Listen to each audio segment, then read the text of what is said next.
আজকের দিনটা আমার জন্য ভীষণ স্পেশাল। কেন জানেন? আমার বোন এবং 2 আদরের ভাগ্নি এসেছে আমার এই ছোট্ট সংসারে 2 দিন বেড়াতে। আপনজনরা যখন অনেকদিন পর বেড়াতে আসে তখন মনের ভিতর কি পরিমাণ যে আনন্দ কাজ করে তা হয়তো মুখে বলে বোঝানো সম্ভব না। ভাগ্নি 2টারও দুষ্টুমি, বোনের সাথে পুরোনো দিনের গল্প সব মিলিয়ে সকাল থেকেই একটা উৎসব মুখর পরিবেশ তৈরি হয়ে আছে। মেহমান বা আপনজন যখন বাড়িতে আসে আমাদের বাঙালি বাড়ির প্রথম কাজটাই কিন্তু শুরু হয় রান্নাঘর থেকে। আর তা যদি হয় বোন এবং ভাগ্নিদের মতো স্পেশাল কেউ, তাহলে তো কথাই নেই। ওদের আসার খবর শুনেই আমি ভাবছিলাম দুপুরে কি রান্না করা যায়। আমার বোনকে জিজ্ঞাসা করতেই সে বলল, তুই যা রাঁধবি সেটাই খাবো আমরা। কিন্তু আমি তো জানি আমার বোনের প্রিয় খাবার হচ্ছে বিরিয়ানি। তাই আর দেরি না করে রান্নাঘরে ঢুকে পড়লাম, নিজের মতো করে নিজের রেসিপিতে বিরিয়ানিটা রান্না শেষ করলাম আর কি। দুপুরে সবাই একসাথে খেতে বসলাম, তখন ওদের মুখে সেই তৃপ্তির হাসিটাই ছিল আমার রান্নার আসল সার্থকতা। বোন বলল, অনেকদিন পর তোর হাতের এমন চমৎকার বিরিয়ানি খেলাম। সত্যি বলতে আপনজনদের খাইয়ে যে আনন্দ পাওয়া যায় তা পৃথিবীর আর কোনো কিছুতেই পাওয়া যায় না। দুপুরের খাওয়া দাওয়ার পর সবাই মিলে একটু বিশ্রাম নিলাম। এরপর প্ল্যান হলো বিকেল বেলাটা ঘরে বসে নষ্ট করা যাবে না, বোন আর ভাগ্নিদের নিয়ে একটু বাইরে ঘুরতে বের হবো।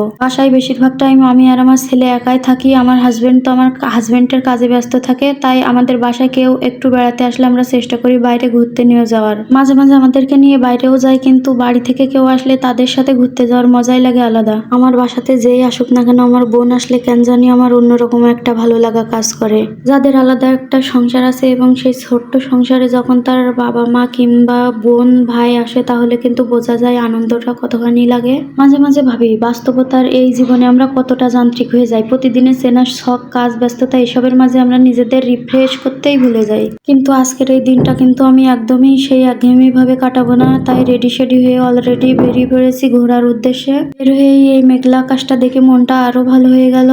প্রকৃতিও যেন আমাদের এই পূর্ণ মিলনকে স্বাগত জানাতেই এমন সুন্দর রূপ ধারণ করেছে। মেঘলা আকাশের দিকে তাকালে মনের ভিতরে এক ধরনের উদাসীনতা কাজ করে, আবার একই সাথে এক ধরনের দারুণ ভালো লাগাও কাজ করে। আমার ছেলেটা তো তার আপুরে পায়ে আর কিছুই বুঝতে চাচ্ছে না। আমার ছেলে কিন্তু আমার ভাগ্নি দুটারে অনেক পছন্দ করে। আমার ছেলে আমার বোনের প্লাস বোনের দুটো মেয়েরে অনেক ভালোভাবে চেনে, যার কারণে ওরা থাকলে আর আমার ছেলে নিয়ে কোনো টেনশনই লাগে না আমার। এবার আসেন এই চশমার কাহিনীটা বলি। সবাই বলতে পারেন যে চশমাটা মাথায় উঠাই রাখছি কেন ও চোখে না দিয়ে। আসলে চশমাটা আমার হাজবেন্ড এখন বাইরেই আছে। ও বলল যে চশমাটা নিয়ে নামতে, কারণ ও চশমাটা নিতে ভুলে গেছে। তার কারণে আমি চশমাটা চোখে দিচ্ছি না, কারণ চশমাটা যেহেতু আমার না, এই জন্য।